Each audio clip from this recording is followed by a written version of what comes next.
Nah, kita perhatikan di sini. Ini sudah dapat 10 dan ini juga dapat 10 ya, sesuai dengan limit bandwidth yang saya set ya.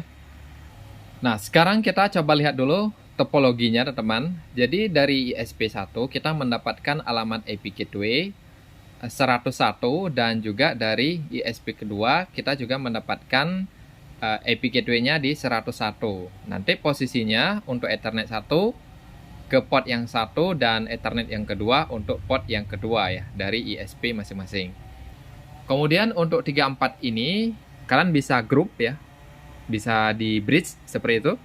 Kemudian yang kelima ini sebagai jalur admin sekaligus untuk jalur testing dari hasil load balance yang kita kerjakan di Mikrotik versi 7 teman-teman. Nah, seperti biasa teman-teman, untuk melakukan konfigurasi load balance di sini, kita bakalan menggunakan script ya. Nah, scriptnya juga sudah saya siapkan seperti ini. Nah, langkah yang pertama kita perlu melakukan reset perangkat ya, supaya si perangkat kita ini memang murni dari awal teman-teman ya. Jadi kita settingnya dari awal. Nah, untuk script resetnya seperti ini. Reset konfigurasi Mikrotik. Jadi kita bakalan buang semua konfigurasi dasarnya menggunakan new terminal, kemudian kita paste script dan enter, kemudian kita yes, maka si Mikrotik kita ini akan di reset ke pengaturan awal. Nah, setelah perangkat kita ini berhasil di reset, kita bisa balik lagi teman-teman, kita login menggunakan MAC address saja ya, seperti ini.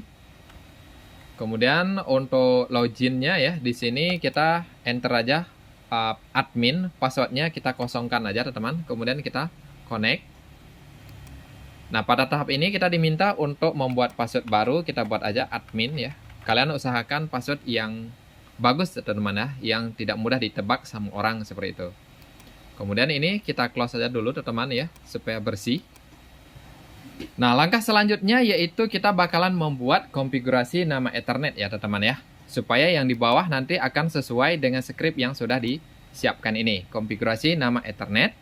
Kita copy, kemudian kita masuk ke new terminal, di sini kita paste ya. Nah, di sini kalian bisa perhatikan, jangan lupa di enter. Maka dia akan dirubah menjadi nama Ethernet yang baru ya, seperti itu. Kemudian ini bisa kita close dulu.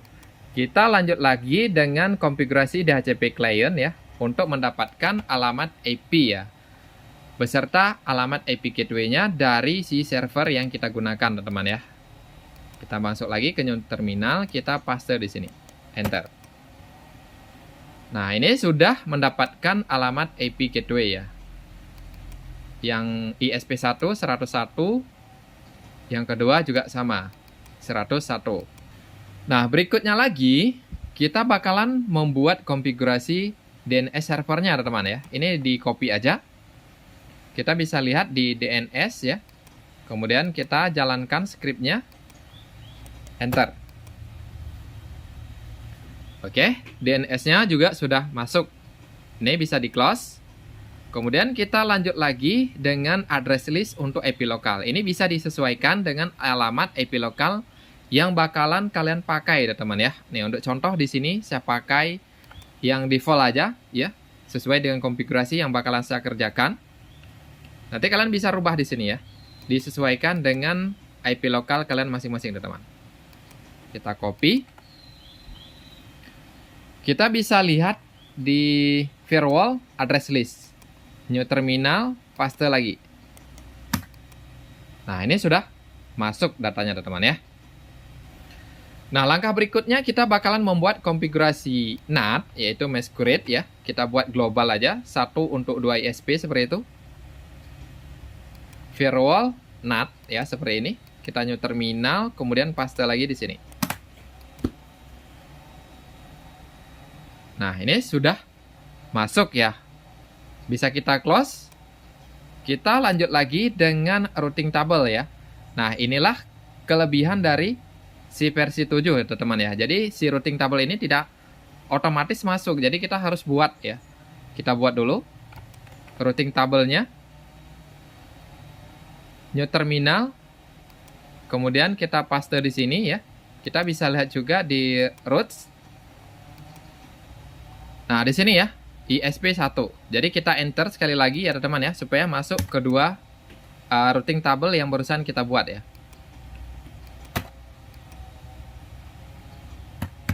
Nah, kita perbesar aja baru bisa. Dan kita lihat di sini sudah masuk dua routing tabelnya teman-teman. Ini bisa di close ya. Nah, langkah berikutnya yaitu melakukan konfigurasi routing untuk gateway IP yang sama teman-teman. Jadi di sini kalian harus rubah ya. Ini harus kita sesuaikan dengan alamat IP yang kita dapat dari ISP kita masing-masing teman-teman ya. DHCP client, kita bisa cek di sini. Ini copy, pastekan di bagian ini teman. Karena dia sama, maka otomatis satu dan kedua harus sama teman-teman. Oke ya, kalian bisa pastikan di sini. Kalau sudah, tinggal kita select ya seperti ini, copy aja. Kita bisa running lagi di terminal teman-teman. Ini saya close dulu ya. IP routes, new terminal. Nah, di sini kita bisa perhatikan. Kita paste di sini. Enter. Nah, kalau kalian enter tidak bisa, kalian bisa perbesar terlebih dahulu tuh. Baru di enter. Intinya dia harus masuk semua ke root list yang ada di sini. Supaya berfungsi script yang kita kerjakan ini. Kemudian yang terakhir, kita bakalan membuat konfigurasi load balance-nya teman-teman. Ini di select aja semua ya. Kemudian kalian masuk ke IP firewall mingle ya. Di sini kita jalankan scriptnya new terminal paste. Maka secara otomatis akan masuk semua teman-teman ya. Kalian enter dan pastikan di sini harus masuk 12 rule. Kalau tidak, nanti tidak bakalan jalan seperti itu teman-teman ya. Oke, untuk tahap terakhirnya kita perlu membuat DHCP server ya untuk si admin. Kita bisa masuk ke IP firewall ya. Kita pilih address list, kita ambil yang ini ya. Kita copy aja teman-teman. Kemudian kita masuk lagi ke IP address ya. Nah, di sini tanda plus. Nah, di sini kita arahkan ke Ether 5 ya. Karena kita bakalan buat IP untuk si admin. Kemudian apply. Oke. Nah, berikutnya kita buatkan DHCP server ya. IP DHCP server, DHCP setup. Ini arahkan ke Ether 5. Kita next aja seperti ini teman. Sampai selesai. Oke, sudah. Oke. Nah, selanjutnya kita tinggal reload ya di sini. Atau kalian juga bisa langsung tancapkan ke switch, nanti di situ dibagikan juga bisa ya teman-teman ya. Karena hasil load balance-nya sudah oke. Nah, ini sudah kita dapatkan ya. Alamat IP yang dari MikroTik yang barusan kita load balance teman-teman. Nah, berikutnya kita bakalan uji coba speed-nya ya. Dan kita lihat bagaimana ya. Nah, yang terakhir kita bakalan uji coba hasilnya teman-teman ya. Dan kita lihat apakah load balance yang kita kerjakan barusan berhasil atau tidak ya. Nah, untuk uji coba di sini saya pakai speed test by Ookla aja teman-teman. Kita coba jalankan ya. Oke, di sini sudah mulai bergerak ya. Nah, kita perhatikan di sini. Ini sudah dapat 10 dan ini juga dapat 10 ya. Sesuai dengan limit bandwidth yang saya set ya. Dan kita sudah berhasil mendapatkannya di load balance-nya teman-teman. Dan bagusnya lagi, load balance yang kita kerjakan ini sudah rekursif ya teman-teman ya.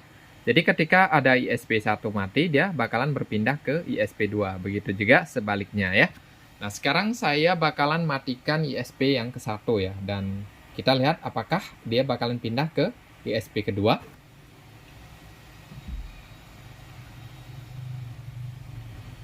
Nah, ini sudah saya matikan yang ke-1, dia langsung pindah ke yang kedua. Jadi internetnya tidak bakalan putus-putus ya teman-teman ya. Kalau kita kerjakan load balance seperti ini.